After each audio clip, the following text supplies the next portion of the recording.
Cultura Geral. Apoio. UniBH. Aqui, sua nota do Enem vale mais. Inscreva-se em unibh.br/Enem. Caixa de Assistência OAB Nova Lima. Caminho seguro para os advogados de Minas Gerais.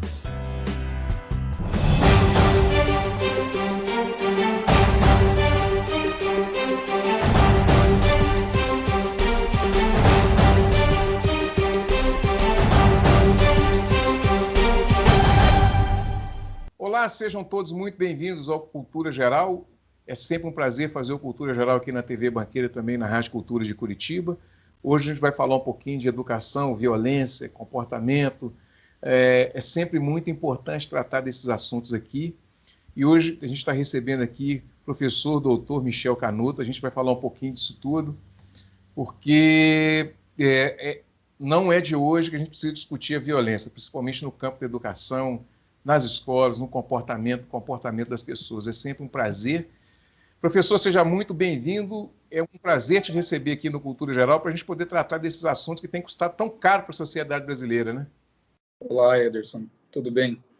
Com certeza. Violência, na verdade, é um assunto que nós não podemos aceitar em ambiente algum. Violência contra a mulher, violência dentro de casa, violência em ambiente escolar. Em momento nenhum, em lugar nenhum, nós podemos aceitar violência.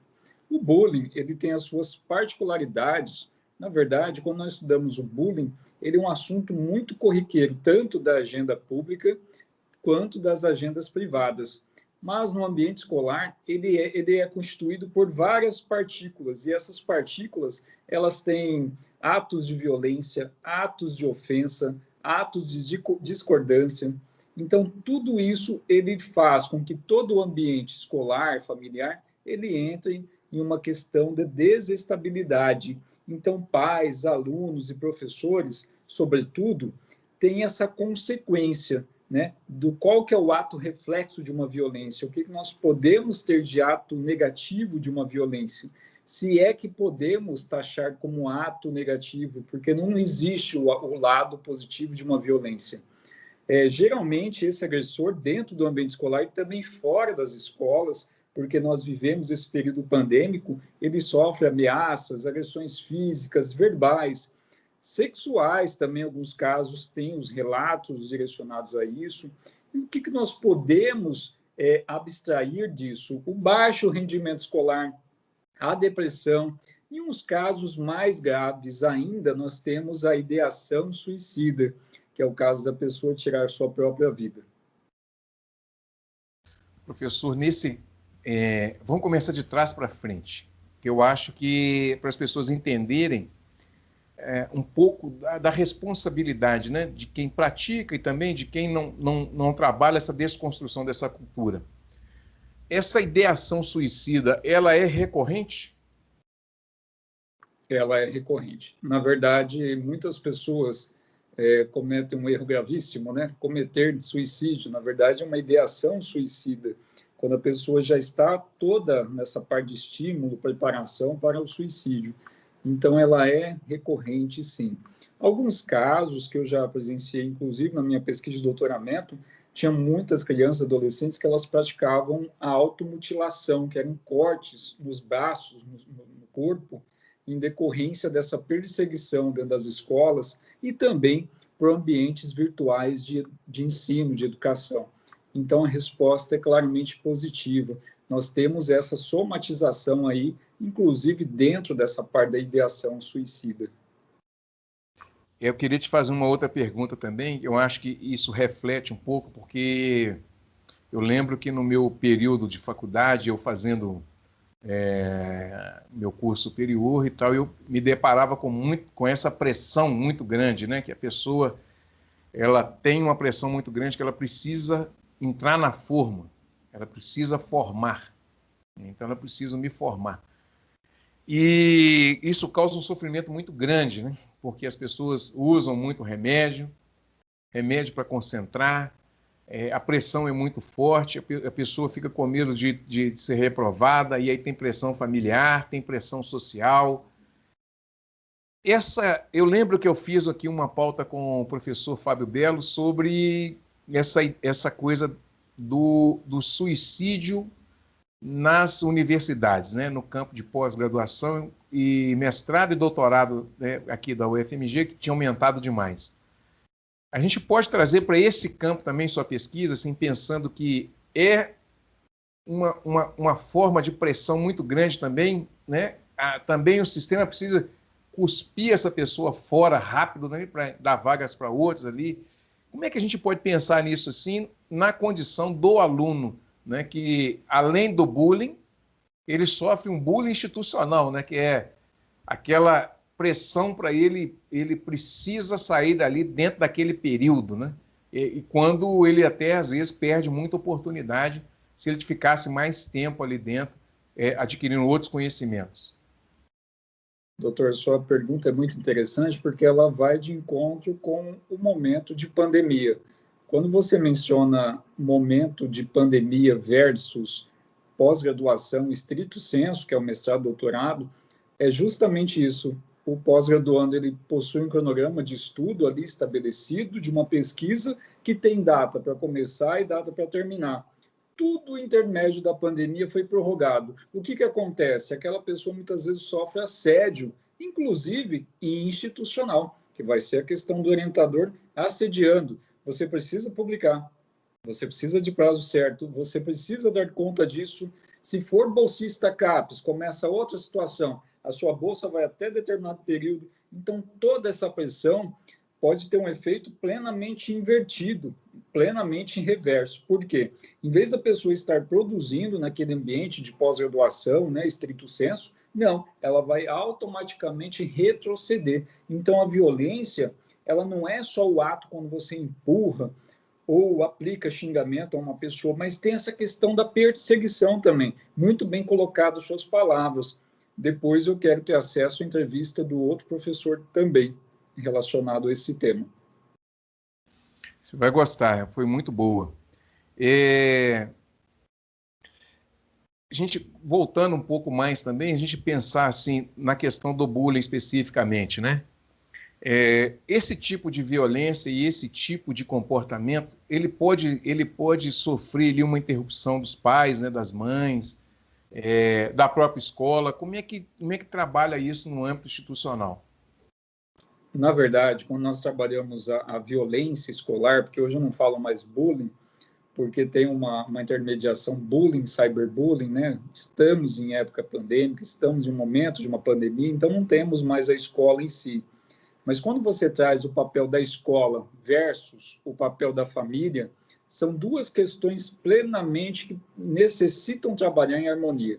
Quando nós pensamos em família e educação, nós imaginamos aqui uma base que onde a família ela vai dar todo o centro, toda a parte de base daquela criança, daquele adolescente, e a escola vem com a parte de instrução de ensino. O que acontece hoje? Como nós estamos num modelo de uma família muito moderna, onde o pai sai para trabalhar, a mãe sai para trabalhar, o que acontece? O eixo daquela criança, infelizmente, ele possui algumas dificuldades. E a partir do momento que transporta-se essas dificuldades para dentro do ambiente escolar, o que acontece? Você vê que um adolescente, uma criança, ele não possui aquela capacidade de socializar-se com os outros, a capacidade plena de comunicação ou até mesmo de resolver coisas simples do seu cotidiano. Então, automaticamente, quando nós discutimos esse ponto que você mencionou de forma muito sábia, família e educação. Qual que é o papel da família? O papel da família seria um teor mais ético, mostrar, indicar e educar o filho conforme os seus ditames. Qual que é o papel da educação, da instituição de ensino? Justamente esse, instrução de conteúdo. Mas nós sabemos que no nosso país, muitas crianças e adolescentes, eles se dirigem à escola justamente para ter a única refeição do dia. Aí eu pergunto para você também, que é um debatedor do meio jurídico, como nós podemos exigir que a escola, a instituição de ensino, ela faça toda essa tarefa, desenvolva toda essa questão multifacetada que nós precisamos ali de um educador, de um diretor, de um pedagogo, de uma pessoa de direito representando, de um psicólogo à disposição e também de uma pessoa que faça toda essa sensibilidade, porque quando nós trabalhamos violência, nós precisamos identificá-la, coisa que é muito impossível em alguns casos, porque jovens, crianças e adolescentes, eles têm uma dificuldade de externar isso, principalmente com a família. Por quê? A resposta vai de encontro. Se naquele ambiente familiar você já não possui a liberdade para ter a comunicação mínima, primitiva, que vai ser aquele primeiro ponto que você chega em casa e conta como foi o seu dia, que todas as pessoas casadas, né, a maioria da parte das pessoas casadas fazem isso, inclusive o filho necessita fazer isso, ocorre um bloqueio nessa situação aí. Ou seja, a comunicação ela é interrompida. Então, fazendo essa divisão, qual que é a tarefa da família? Educar de uma forma com princípios e ética. Qual que é a função da escola? A escola tem essa função de aplicar conhecimento, injetar conhecimento e, ao mesmo tempo, todas as questões de inserção social. Mas o nosso modelo hoje está bem invertido, né? Nós não temos mais uma família base dentro de casa, nós temos uma família que carrega deficiência consigo no seu modelo. Porque eu já vi alguns artigos, entre aspas, dizendo o seguinte texto: hoje nós temos a educação baseada na galinha pintadinha, que vai ser um desenho da internet. Então, passa-se muito tempo assistindo desenhos e pouco tempo naquela confraternização familiar que nós tínhamos até certo tempo atrás. Papel do professor. Nós vamos voltar nessa coisa da cyber-educação, né? Mas eu queria, já que a gente está nessa toada, o papel do professor, porque também o professor, nesse contexto, ele também sofre demais, né? Primeiro porque não consegue ter não está conseguindo ter essa conectividade, na maioria das vezes, que são gerações diferentes, né? Os meninos que estão vindo agora, com essa coisa Tem um professor, um amigo meu, chama Thales Catapreta, que ele fala que é a geração touch. Ela já está vindo com essa necessidade de tocar, né, com a tela, né, essa interatividade com a tela. E os professores em outra geração, né, que, de fato, é a geração que meteu o pé na porta para a tecnologia, deixou a tecnologia entrar, foi a geração que abriu essa porta, mas não está sabendo lidar com os reflexos dessa tecnologia, né, que são esses alunos que estão chegando agora. E isso causa muito sofrimento. Como que a gente pode pensar isso, Michel? Porque isso traz também um desafio muito grande para quem aplica na ponta o conhecimento, né? Como é que a gente trabalha isso? Eu vou fazer um complemento à sua pergunta também, porque nós sempre pensamos no aluno que sofre o bullying, mas tem estudos também que apontam o professor que sofre bullying. Nós já tivemos alguns questionamentos perguntando, mas o professor nunca sofre um bullying direto, né, quando é o discente fazendo com o docente? Então, toda essa questão estrutural, quando nós analisamos sobre uma questão de educação, até multidisciplinar, nós temos uma resposta muito nítida. A função do professor, o papel do professor não é só mais educar. O professor ele não está mais em sala de aula com essa intenção apenas de educar.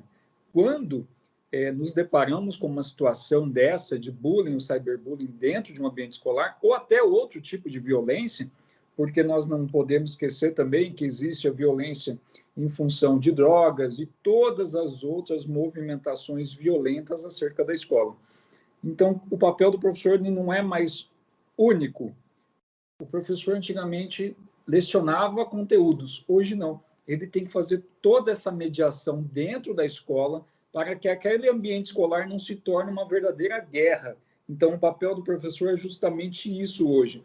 Ele, ao mesmo tempo que está lecionando, aplicando conteúdos acadêmicos, ele precisa identificar o nível de violência naquela sala. E outra, a modernidade traz consigo situações diversas. Quando nós imaginamos métodos de aprendizagem, que isso aí vem um pouco da psicologia, nós temos ali o aluno que é auditivo, sinestésico, visual. Como ajudar esse aluno a não sofrer um bullying também dentro de sala de aula, já que ele pode sofrer algum tipo de violência, justamente que é o seu método de ensino e de aprendizagem, ele não é o que o professor está tentando se comunicar. Se eu sou um professor plenamente visual, como que eu vou atingir você, do outro lado da tela, que é plenamente auditivo. Então, eu não consigo te ensinar visualizando situações e você precisa ouvir. Então, tem toda essa disparidade dentro de sala de aula, onde o professor teria um papel base, mas ele não possui mais papel base, ele possui diversas situações ali que vão acarretando. Identificar violência, adequar plano de ensino, como atingir alunos com o seu conteúdo e, ao mesmo tempo, a pacificação dentro das escolas. Como que eu vou promover tudo isso, sendo que muitas vezes eu não tenho nem auxílio estadual ou municipal para estar fazendo toda essa capacitação e movimentação dentro das escolas. É um desafio, hein, professor? Exatamente. Professor, como é que a gente pode pensar a diversidade nesse campo? Porque a gente vinha, né, de um modelo educacional em que a escola pública era preponderantemente uma escola muito boa, né? Uma escola que, é óbvio, ela não incluía, né? Muito pelo contrário, ela selecionava, né? Tinha escolas estaduais, por exemplo, que cobrava mensalidade, né? Então, mas ela é uma escola boa. E tinha ali um campo de diversidade muito grande nessas escolas. Então, ali você tinha pessoa com deficiência, quando tinha, né, mas tinha ali as pessoas com orientações sexuais diferentes de umas das outras, você tinha as pessoas negras, você tinha as mulheres, existia muito bullying também, existia muita violência, mas você tinha um espaço de diversidade muito maior. Com o advento dessa escola, da ideia de escola particular, né, onde há o sequestro aí da classe média, a gente deixa a escola pública meio que abandonada, né, porque você tinha ali uma troca de conhecimento das pessoas que eram um pouco mais inteligentes, com as pessoas que tinham um pouco mais de dificuldade, porque os métodos para cada uma é diferente, né? Como você mesmo disse, um é enxergando, outro é escrevendo, outro é ouvindo. E nesse sentido, acontece uma reviravolta, que é a vinda da escola privada, né? Privatização da educação. Essa falta de diversidade, né? Criando as tribos, é um impeditivo e também um amplificador desse nível de violência, não só a violência física, mas a violência mental também? Plenamente. Olha, as suas perguntas são muito, assim, bem elaboradas. Por quê? Quando nós pensamos nas tribos dentro das escolas, nós temos ali a pessoa, o nicho da pessoa com deficiência, nós temos o nicho das questões raciais, onde nós temos cores de pele, e que nós sabemos que hoje diferenciam e também afastam as pessoas por plena questão de racismo estrutural. Então, infelizmente, vivemos com essa questão. Tem a questão também do gay hoje, das lésbicas, dos bissexuais também. Nós temos todas essas tribos dentro das escolas, mas como você bem posicionou, nós não temos mais aquela facilidade para fazer uma harmonização de todas essas tribos. Então, hoje, o meu padrão como discente de uma escola é simplesmente ter o mesmo estereótipo. As outras pessoas necessitam seguir o meu estereótipo. Tudo que é modificante, tudo que é divergente, eu preciso excluir. Isso é a cabeça de uma pessoa que comete o ato violento dentro das escolas. Então, quando você dispara essa pergunta de como solucionar as questões de tribos dentro das escolas, é justamente isso. Nós também não podemos exigir que uma criança ou um adolescente ela tenha o discernimento de fazer uma mediação escolar, de fazer uma pacificação, né, dentro das escolas onde possui esse eixo violento, porque nós temos várias questões que não são implantadas do hoje, mas sim do ontem. Questão estrutural, racismo estrutural. Nós temos outras questões também que estão impregnadas desde a minha época de escola, desde a sua época, desde os nossos pais. Então, nós temos diversas situações aí que não nasceram de hoje, não nasceram da época da internet, mas são coisas estruturais. E a minha resposta, de novo, ela é muito encaixada com a resposta dessa preparação escolar, é que a instituição não está pronta para administrar tudo isso. Por isso que eu sempre menciono nas entrevistas que nós precisamos de um modelo de portas abertas, onde o profissional, o advogado, o psicólogo, a polícia em si, que já tem nacionalmente um projeto chamado ProERD, que eles entram fazendo toda a massificação de combate ao uso de drogas e circulação de drogas dentro das escolas, mas só que não trabalham essa questão do bullying. Inclusive, eu fiz uma entrevista esses dias mencionando toda essa parte, fazendo um convite para um amigo que é delegado de polícia para desenvolvermos uma ação nacional juntos. É possível, e nós precisamos disso. Nós precisamos unir as forças. Então, em resposta a esse seu eixo de pergunta, como trabalharmos com as tribos dentro das escolas, é justamente isso. Nós precisamos de equipes multidisciplinares, onde tenham esse tato, essa visão para identificar e trabalhar. Como trabalhar o conflito quando um colega que tem uma cor diferente do outro não aceita? O que será que está por trás disso? Será que é simplesmente um bullying? É um assédio? Ou ele está brincando? Qual que é o fundo dessa situação? Aí você coloca o professor numa seguinte situação. Será que o professor, seguindo o calendário dele, ele tem tempo de fazer toda essa massificação de informações e de funções dentro da escola? Será que um coordenador de escola que trabalha com recurso de gestão, recurso de pessoas, contratação, demissão, todos os setores de uma escola, ele tem tempo de fazer isso sozinho? A resposta é negativa. Nós precisamos de uma gestão de mãos dadas, uma gestão multidisciplinar. O multidisciplinar, na verdade, para todos os eixos que você for trabalhar hoje da violência, ele necessita ser de mãos dadas. Violência contra a mulher é outro tema que não existe como você deixar plenamente só sobre a Lei Maria da Penha. Não, nós precisamos de outros eixos também. A pessoa que é vítima, quem que vai acompanhá-la? Uma criança que é vítima de bullying na escola, será que ela vai viver sem acompanhamento? E o desenvolvimento dela no campo profissional, como que fica? Então, são essas as ponderações desse tema aí. Bom, gente, deixa eu fazer um intervalinho, vou fazer um intervalo, daqui a pouquinho a gente volta. Nós estamos entrevistando o professor Michel Canuto, a gente está falando um pouco de violência, de educação, que é tema do seu doutoramento, um estudo muito bem feito e muito bem trabalhado. Um minutinho só, não saia daí, estamos aqui na Rádio Cultura de Curitiba e também na TV Banqueta com essa pauta super importante. Um minutinho só.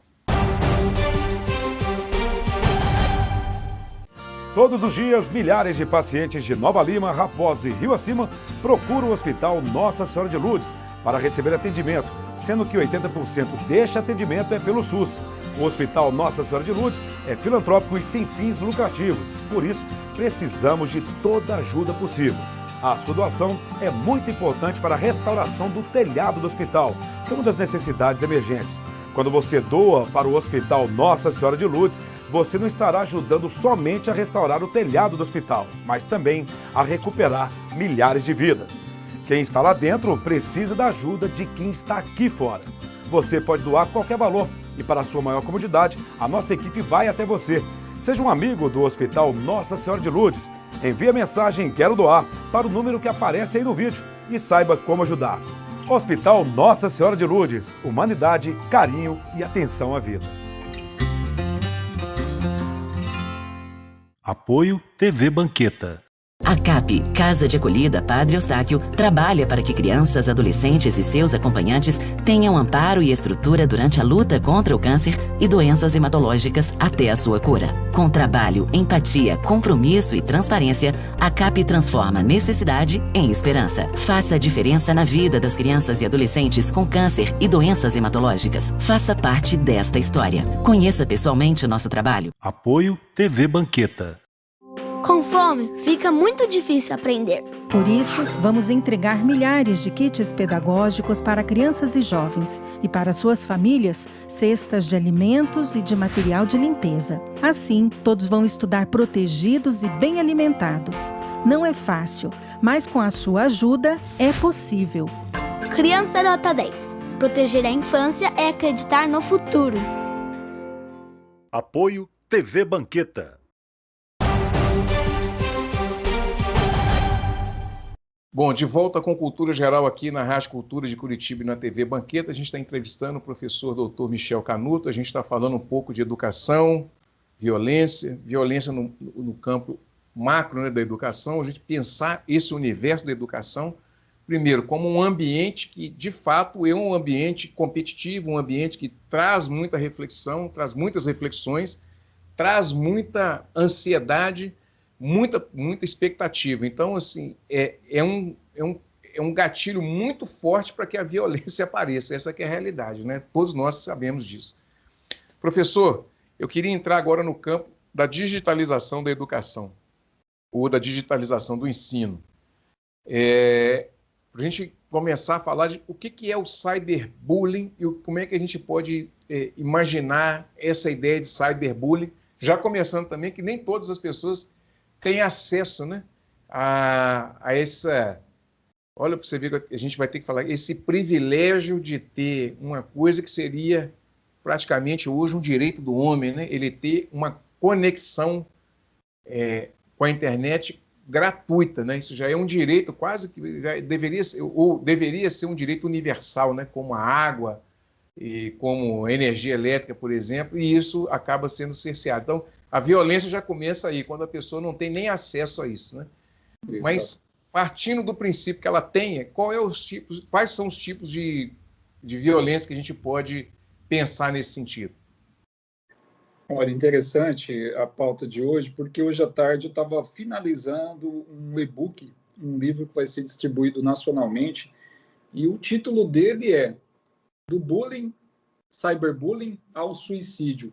Então, automaticamente, eu já faço o convite ao doutor também de estar encaminhando esse material e distribuindo na sua região. Mas a pergunta é justamente essa. Pode deixar, com certeza. O cyberbullying ele é entendido para muitos como terra de ninguém. Hoje nós vemos na internet questões simplórias. Postei uma foto, a outra pessoa não gostou daquela imagem, não gostou da foto, ela começa... Em vez dela guardar a sua opinião, não, ela começa com ataques. E esses ataques, muitas vezes, voltam em questões racistas, voltam em questões de preconceito por gênero. Aí eu não aceito o gênero dessa pessoa, o que eu faço? Eu vou atacá-la pela internet. Então, o cyberbullying, ele é justamente essa violência praticada contra alguém através da internet ou de outro meio tecnológico, relacionado a esse mundo virtual que não para de crescer, sendo uma ação sempre objetiva de agredir, perseguir, ridicularizar aquela pessoa. Não é simplesmente, estou stalkeando uma pessoa, que é quando você começa a investigar a vida da outra pessoa, você começa a seguir os passos dela, que isso também nós já temos aí no mundo das leis virtuais, nós temos novidades acerca disso, que poderia ser uma pauta de um outro encontro, inclusive. Então, nós temos aí todas as questões do cyberbullying. Mas como que funciona o cyberbullying, Michel? Como que ele é posto hoje e como que ele é entendido pelos estudiosos? Olha, tem um dado de 2006 que ele diz o seguinte, que adolescentes dos Estados Unidos, eles recebiam uma mensagem de um namoro virtual, de um aplicativo virtual, que era um jovem chamado de Evans. Ele dizia ser do mundo da questão do romance.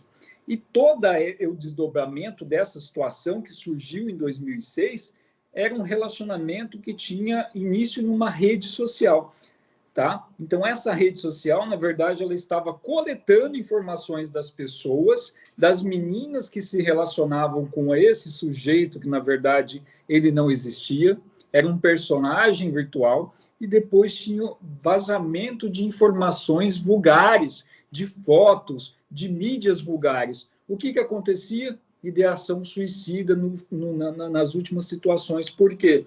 Uma situação dessa, onde o agressor ele coleta dados, coleta imagens íntimas da vítima e depois ele cobra certo valor para não divulgá-las e mesmo assim divulga.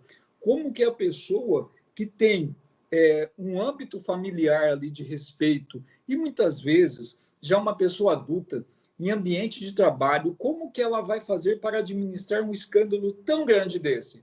A maioria das pessoas, né, elas têm essa parte da ideação suicida. Então, assim, é muito gravoso falar de violência, tanto na sociedade quanto na internet, que todo mundo entende, né, que se eu fizer um comentário infeliz, eu apago. Se eu fizer um comentário infeliz, não vai dar em nada, porque eu comentei pelo Facebook ou pelo Instagram. Então, a situação real não é bem essa. Nós temos a nossa Lei 10.406, 2002, o nosso Código Civil, que resguarda todas as questões de responsabilidade civil, inclusive, que se você for trabalhar numa vertente mais atualizada, um agressor, ele necessariamente precisa ressarcir aquela vítima de todo o mal que causou, sem falar que não é competência minha aqui nas esferas penais, ou muitas vezes administrativa, que é o caso do servidor público expondo o outro.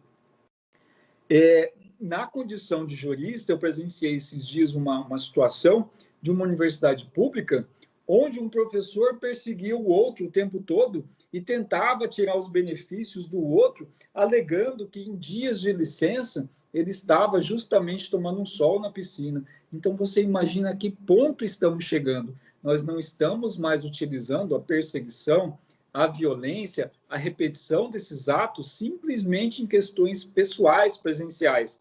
Nós estamos transportando todo esse arcabouço violento de perseguição, de violência, de maldade, também para as questões de internet, para as questões de cyberbullying.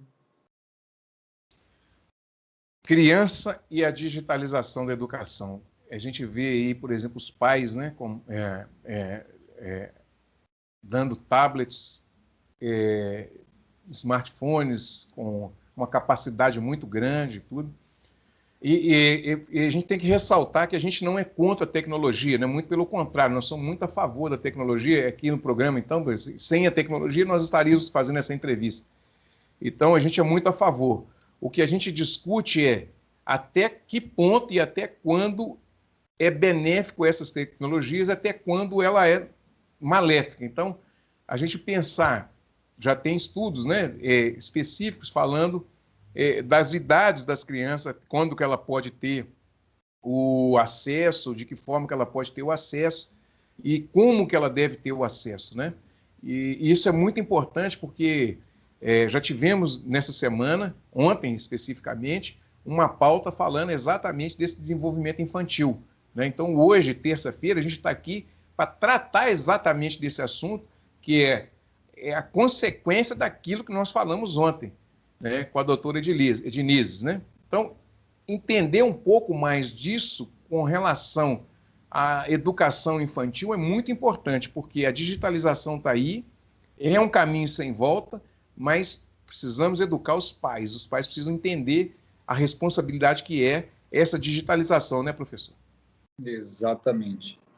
E nós temos aqui, alguns alunos perguntam, mas professor, não existe nenhum instituto, né, que resguarda a parte do bullying, do cyberbullying? Nós temos uma lei de 2015, que inclusive ela trata muito sabiamente a questão do cyberbullying. Como que ela define isso? Quando você fala, nós precisamos educar não só os filhos, como os pais, porque os pais também, eles cometem cyberbullying, eles podem, inclusive, estar dentro de casa instigando o filho a cometer isso. Já viu assistindo um jogo de futebol e o filho pequenininho do lado e começa, né, a soltar muito palavrão? Será que nós não precisamos também resgatar um pouquinho aquele modelo mais tradicional de família, onde o respeito, onde a convivência familiar ele precisa ser resgatado, ele precisa ser aplicado? Porque nós não podemos... tem um PhD que é amigo meu, que ele estudou em Harvard, ele diz o seguinte: nós não podemos adultificar as crianças, nós não podemos debater de relações nossas com crianças e adolescentes, nós não podemos chegar em casa e simplesmente encontrar uma criança e falar, eu vou te contar o que está acontecendo no meu trabalho, eu vou te contar o porquê que não está dando certo o casamento com a sua mãe.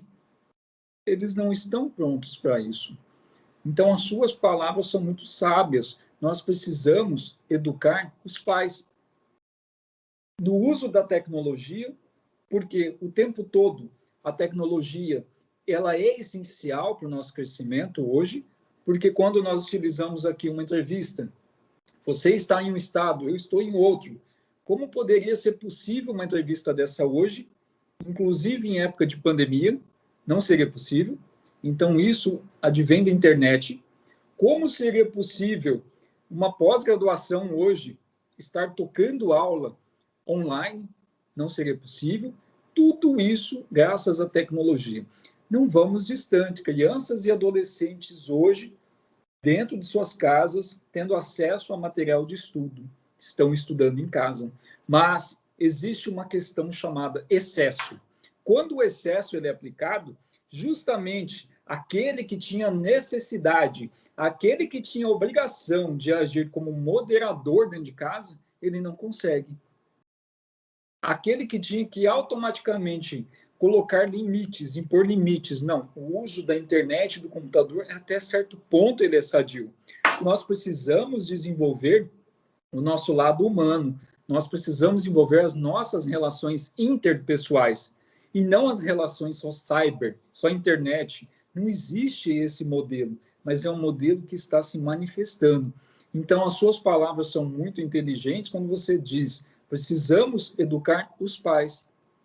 Talvez, remodelando essa base, nós tenhamos ali um modelo mais sensitivo dentro das casas, porque hoje vários pais, inclusive de uma criança que eu fiz uma pesquisa aqui no município onde eu resido, era assustador porque a menina tirou a própria vida e a família não sabia dessa situação dela, da tristeza, da angústia. Você imagina a seguinte situação: um filho que chega todo dia da escola, perseguido, angustiado, e você não consegue identificar uma situação dessa. Algum erro está ocorrendo no nosso sistema.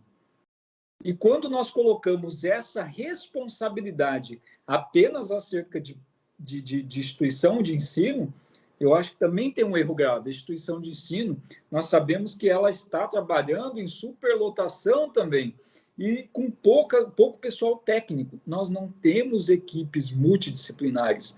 Então, eu peço aqui essa oportunidade que eu estou tendo, com espaço aberto aqui na entrevista, que nós precisamos, sim, tecer uma gestão escolar onde o Ministério Público estenda as mãos, onde a magistratura estenda as mãos, onde as delegacias façam isso também, onde o pessoal da psicologia, assistente social também estenda as mãos. Nós precisamos ter uma gestão multidisciplinar e, com certeza, com as suas palavras, reeducar esses pais, que eles não estão sabendo trabalhar com criança e adolescente e, ao mesmo tempo, eivado por uma tecnologia ali na sua casa. Para ficar bem mais claro também, a tecnologia não tem volta, né, professor? Então, assim, ela vai estar inserida no contexto, não adianta lutar contra, a gente vai ter que trazê-la para ser a favor da gente, né, professor? Exatamente. Na semana passada, ministrei uma palestra de inteligência artificial e as responsabilidades acerca disso, que é um tema bastante vivo também, e é muito engraçado porque, de um lado, nós temos o avanço tecnológico, da robótica, né, da inteligência artificial se comportando como tal. Hoje nós temos um celular que você fala o nome do operador dele, do sistema, ele conversa com você, ele te conta como está o tempo, como está a BR, como você pode dirigir, qual que é o clima, ele te diz tudo. Então, esse avanço tecnológico ele não pode ser interrompido, mas, ao mesmo tempo, nós precisamos ter uma atenção muito maior, potencializar essa atenção, porque nós não podemos também deixar que o fluxo de informações válidas e não válidas atinjam toda a capacitação e criação / educação dessas crianças e adolescentes. Professor, vou fazer mais um intervalinho, a gente vai para o bloco final. A gente está conversando aqui na TV Banqueta e na Rádio Cultura de Curitiba. A gente está conversando com o professor Michel Canuto, professor que tem uma linha de pesquisa muito interessante, muito bacana, relacionada à violência e educação. Não saia daí, É um minutinho só, estaremos de volta aqui no Cultura Geral, na Rádio Cultura de Curitiba e na TV Banqueta. Todos os dias, milhares de pacientes de Nova Lima, Raposo e Rio Acima procuram o Hospital Nossa Senhora de Lourdes para receber atendimento, sendo que 80% deste atendimento é pelo SUS. O Hospital Nossa Senhora de Lourdes é filantrópico e sem fins lucrativos, por isso precisamos de toda a ajuda possível. A sua doação é muito importante para a restauração do telhado do hospital, que é uma das necessidades emergentes. Quando você doa para o Hospital Nossa Senhora de Lourdes, você não estará ajudando somente a restaurar o telhado do hospital, mas também a recuperar milhares de vidas. Quem está lá dentro precisa da ajuda de quem está aqui fora. Você pode doar qualquer valor e, para a sua maior comodidade, a nossa equipe vai até você. Seja um amigo do Hospital Nossa Senhora de Lourdes. Envie a mensagem "Quero doar" para o número que aparece aí no vídeo e saiba como ajudar. Hospital Nossa Senhora de Lourdes. Humanidade, carinho e atenção à vida. Apoio TV Banqueta. A CAP, Casa de Acolhida Padre Eustáquio, trabalha para que crianças, adolescentes e seus acompanhantes tenham amparo e estrutura durante a luta contra o câncer e doenças hematológicas até a sua cura. Com trabalho, empatia, compromisso e transparência, a CAP transforma necessidade em esperança. Faça a diferença na vida das crianças e adolescentes com câncer e doenças hematológicas. Faça parte desta história. Conheça pessoalmente o nosso trabalho. Apoio TV Banqueta. Com fome, fica muito difícil aprender. Por isso, vamos entregar milhares de kits pedagógicos para crianças e jovens e para suas famílias, cestas de alimentos e de material de limpeza. Assim, todos vão estudar protegidos e bem alimentados. Não é fácil, mas com a sua ajuda é possível. Criança nota 10. Proteger a infância é acreditar no futuro. Apoio TV Banqueta. Bom, de volta com Cultura Geral aqui na Rádio Cultura de Curitiba e na TV Banqueta. Nós estamos indo para o bloco final, a gente está discutindo violência e educação com essa tese de doutorado do professor Dr. Michel Canuto, que fala muito bem e fez um paralelo, um diagnóstico muito bem trabalhado sobre esse tema, né, que é tão recorrente, está tão comum, né, que não deveria estar, mas está tão comum na sociedade brasileira. Eu até penso que tem a ver também com essa separação, né, com essas tribos, né, entre escola particular, escola pública, quem frequenta uma, quem frequenta a outra. O mundo está polarizado, né? Professor, sociedade da ética e sociedade da estética. A gente está vivendo essa dicotomia em que tem tudo a ver com a educação, em outros momentos a sociedade da ética, né, que era da construção da personalidade, o que o sujeito, até que limite o sujeito pode ir para que ele conquiste as coisas, o que está valendo na sociedade para que o sujeito possa se sentir um bom profissional, uma pessoa bem-sucedida, e caímos na sociedade da estética, que quase tudo vale, né?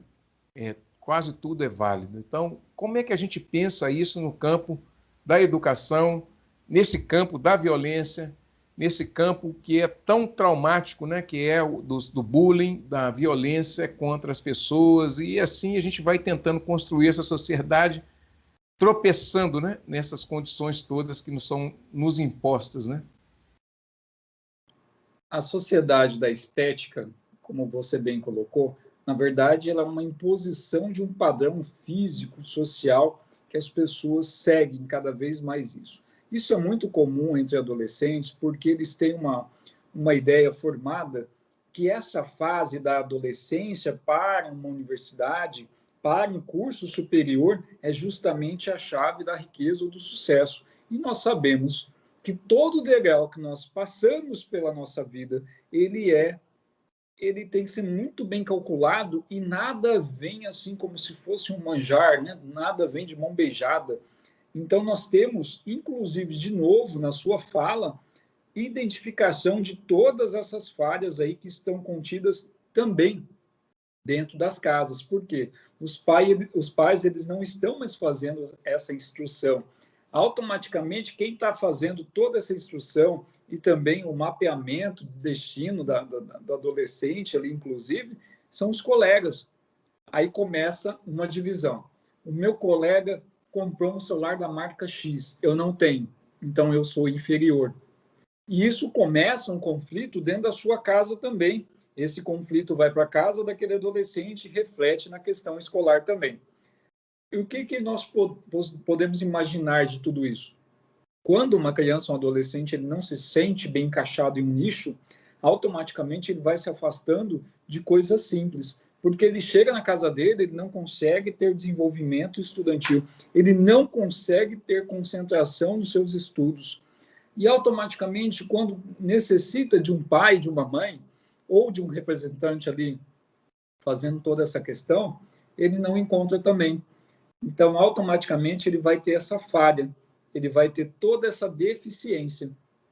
De um lado, uma sociedade que está preconizando padrões estéticos, financeiros, ou seja, eu preciso que a pessoa use tal marca, eu preciso que a pessoa ande com tal carro. Eu tive uma infância mesmo que eu era filho de leiteiro, então minha mãe me levava na escola com um barrilzinho de leite, meu pai também, na garupa. Eu sentava entre o banco e aquele tambor de leite, e eu era chacota na minha escola. Então tinha, sim, essa questão da estética. Poxa, ele é o único leiteiro da escola, o que aconteceu na minha infância toda? Um inferno. Eu era perseguido até a minha adolescência, leiteiro, leiteiro, leiteiro. Não que isso hoje me ofenda de alguma forma, mas na época eu não tinha capacidade para sentir essas situações. E olha que eu venho de uma família bem estruturada na parte da educação, não financeiramente, mas eu não tinha força, dependendo do dia, para enfrentar diversas pessoas, diversas turmas ali fazendo aquele bullying de uma forma tão incisiva, né? E justamente foi isso, quando você tem acesso à minha tese, está lá a justificativa de escolha do meu tema, foi justamente isso, foi uma aflição minha pessoal. Então, quando você pergunta a estética, ela vem na questão do bullying, porque a estética não é só padrão de beleza, a estética são os padrões estabelecidos pela sociedade, e dentre eles, nós encontramos ali a questão financeira também. Se você não está vestido de acordo com o ambiente, você é excluído. E comigo acontecia muito, porque eu não tinha roupa, eu não tinha sapato, então eu sempre estava numa situação ali desfavorecida, né, em relação aos demais colegas. E justamente quando meu pai ou minha mãe chegava com o tamborzinho de leite na escola, tinha toda essa questão da violência e da perseguição ali também, e que isso ia somatizando e passando os dias e só potencializando. Passei por isso também. Sou filho de operário, né? Então tem essa coisa também. Mas pensando nisso e trazendo essa realidade para os dias de hoje, como que a gente pensa numa evolução, não numa solução, né? Eu acho que a gente vai ter que construir essa solução todos juntos, né? Como é que a gente pensa nessa evolução, professor? O que sua tese traz que pode fazer com que as pessoas se sintam mais pertencentes a um mundo mais igualitário, que provoque menos sofrimento, né? Eu falo que o programa também está no caminho meio inverso. A gente tem discutido muita coisa quando a sociedade tem dado muito pouco espaço para boas conversas. Mas a gente está no caminho certo, tentar dialogar, tentar colocar isso na tela, trazer isso para as pessoas.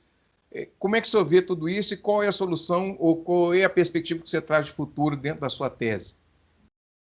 Olha, inicialmente, dou parabéns para você, porque estar utilizando um meio de comunicação, rádio, TV, para transmitir uma mensagem tão importante dessa, uma mensagem que muitas vezes em casa a pessoa não sabe o que fazer, ou outras pessoas já sofrem isso, né? Às vezes até cometeram a mutilação no corpo em função de exclusão, de perseguição. Então, tudo isso, aqui nós mudamos um pouco a vertente da administração escolar, de todas essas partes, e nós colocamos a parte da denúncia, porque violência ela necessita ser denunciada também. Então, quando o infrator ele é menor de idade, tem menos de 18 anos, quem responde por todos esses atos e responde são os seus responsáveis. Então, nós temos uma obrigação decorrente aí de uma indenização por danos morais. Em algumas capitais, a título de exemplo, São Paulo, Rio de Janeiro e Curitiba, existe uma delegacia de crimes eletrônicos, que ele vai auxiliar todo o como proceder, como fazer essa questão da denúncia de um crime virtual. Então, nós não podemos calar essa situação. E como nós podemos construir uma rede para diminuir? Você disse a palavra certa, não temos como extinguir, mas diminuir, atenuar essas situações. É justamente a pergunta do outro bloco que fizemos, porque quando nós temos profissionais dispostos a auxiliar, nós não estamos falando aqui de um serviço remunerado, nós estamos falando de uma questão voluntária, onde o profissional ele vai de coração aberto auxiliar em uma questão que muitas vezes pode resultar em morte. Então, a minha resposta, de uma forma muito simples ao seu questionamento, é essa construção de uma rede multidisciplinar. Perceba que eu não estou mais nem mencionando questão interdisciplinar, que é quando todas as matérias estão correlacionadas, mas eu já estou utilizando e chamando aqui ao vivo para que os profissionais construam uma rede multidisciplinar, onde o médico, o psicólogo, o educador, o advogado, todos possam contribuir de alguma forma, porque nós não estamos tratando de uma questão simplória, nós estamos tratando de vidas. Professor, muito obrigado pela sua participação. Nós chegamos ao final dessa entrevista tão bacana, tão elucidativa. Eu fico muito feliz de a gente poder ter esse espaço e já estou pensando na próxima pauta já, para a gente poder tratar, viu? Muito obrigado pela sua participação aqui. Tem que me desculpar também por esses contratempos que nós tivemos aqui na semana passada, mas está tudo certo e eu fico muito feliz em ter tido a oportunidade de fazer essa pauta com você. Muito obrigado, viu? A gratidão é plenamente minha. Até o próximo encontro. Um grande abraço. Gente, chegamos ao final do programa Cultura Geral, ficamos por aqui e voltamos amanhã com mais uma pauta super especial aqui no Cultura Geral. Um grande abraço e até amanhã, se Deus quiser, aqui na Rádio Cultura de Curitiba e também na TV Banqueta.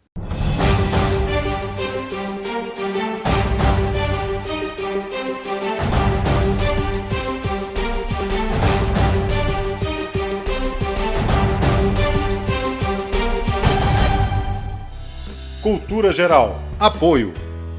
UniBH. Aqui, sua nota do Enem vale mais. Inscreva-se em unibh.br/Enem. Caixa de Assistência OAB Nova Lima. Caminho seguro para os advogados de Minas Gerais.